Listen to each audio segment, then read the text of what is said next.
While the two major parties spent the first few days of the campaign trail focused on the southern states, Labor heavyweights are backing their Queensland candidates. The state could prove crucial in deciding the outcome of the election.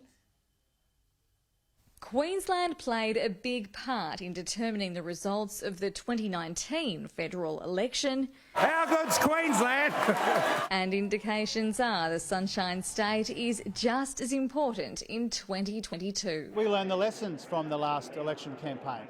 So we have made Queensland our highest priority. 23 out of 30 Queensland electorates are held by the LNP, including the tightly held seats of Longman at 3.3% and Brisbane at 4.9%.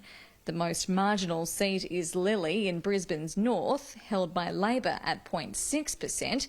The opposition admitting it has a fight on its hands. We now know that we need to do much better in Queensland, and we are up for the challenge. Anthony Albanese, the Shadow Cabinet, the whole team has been through Queensland more than any Shadow Cabinet in my memory and perhaps in history. As the Prime Minister called the election for May 21 on Sunday, kicking off a 6-week battle, Labor heavyweights joined Longman candidate Rebecca Fanning to launch her campaign north of Brisbane. We know how important this seat is to our prospects at the election. Well, I'm going to be talking to as many people as possible between now and election day. On the first full day of campaigning, Shadow Education Minister Tanya Plibersek left her electorate of Sydney to get behind Labor candidates in Queensland's southeast. We're here today talking to the people of Queensland about what a Labor government would do for the people of Queensland. I've been out door knocking, I've been at railway stations and I've been listening to the people of Brisbane.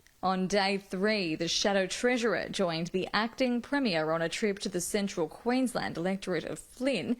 It's considered a safe LNP seat, but the retirement of 4-term MP Ken O'Dowd, along with the recruitment of Gladstone Mayor Matt Burnett as Labor's star candidate, has the opposition optimistic. Now, as the national economy recovers, we want regional Queensland to be a bigger and bigger part of the story. Vote Labor. We'll put $15 million into the economy and we'll build that pool for our local community. Acting Premier Stephen Miles using the opportunity to defend the opposition leader's slip-up on economic figures the day prior. Queenslanders will remember how the Prime Minister failed them, not so much what a number was forgotten at a press conference on day 1. With 38 days to go, Queenslanders still have time to decide.